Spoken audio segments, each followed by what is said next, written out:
myself. I hit the doodad and boom.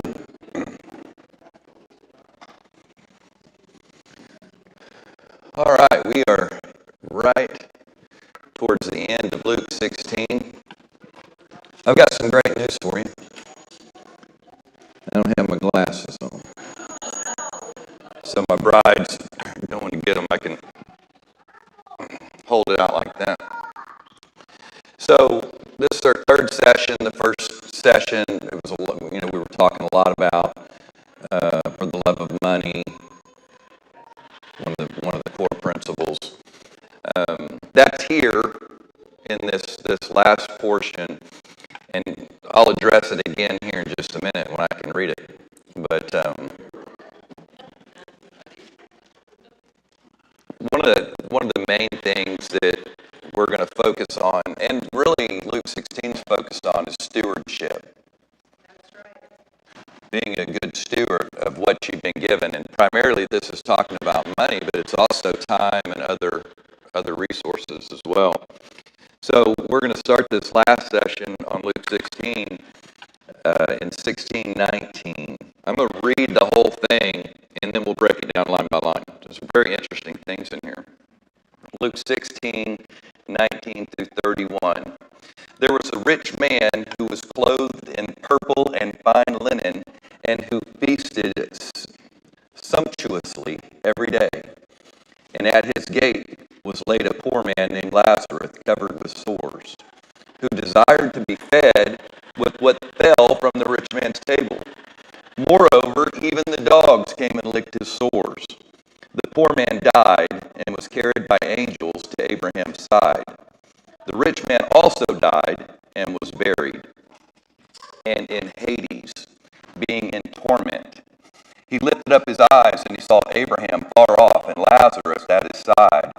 And he called out, Father Abraham, have mercy on me and send Lazarus to dip the end of his finger in water and cool my tongue, for I am in anguish in this flame.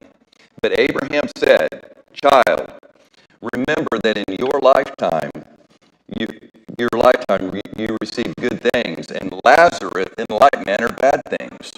But now he is comforted here, and you are in anguish. And besides all this, between us and you, a great chasm has been fixed, in order that those who would pass from here to you may not be able, and none may cross from there to us. And he said, Then I beg you, Father, send him to my father's house, for I have 5 brothers, so that he may warn them, lest they also come into this place of torment. But Abraham said, They have Moses and the prophets, let them hear them. And he said, No, Father Abraham, but if someone goes to them from the dead, they will repent. He said to him, If they do not hear Moses and the prophets, neither will they be convinced if someone should rise from the dead. So we're going to get right in the middle of it. So last week I told you it was going to be fire, for the younger kids lit.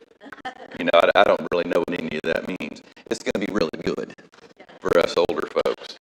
So if we break this down to Luke 16:19, there was a rich man who was clothed in purple and fine linen, who feasted sumptuously every day. So the rich man is not condemned for being wealthy. Being wealthy is not condemnation. His sin is failed stewardship and indifference.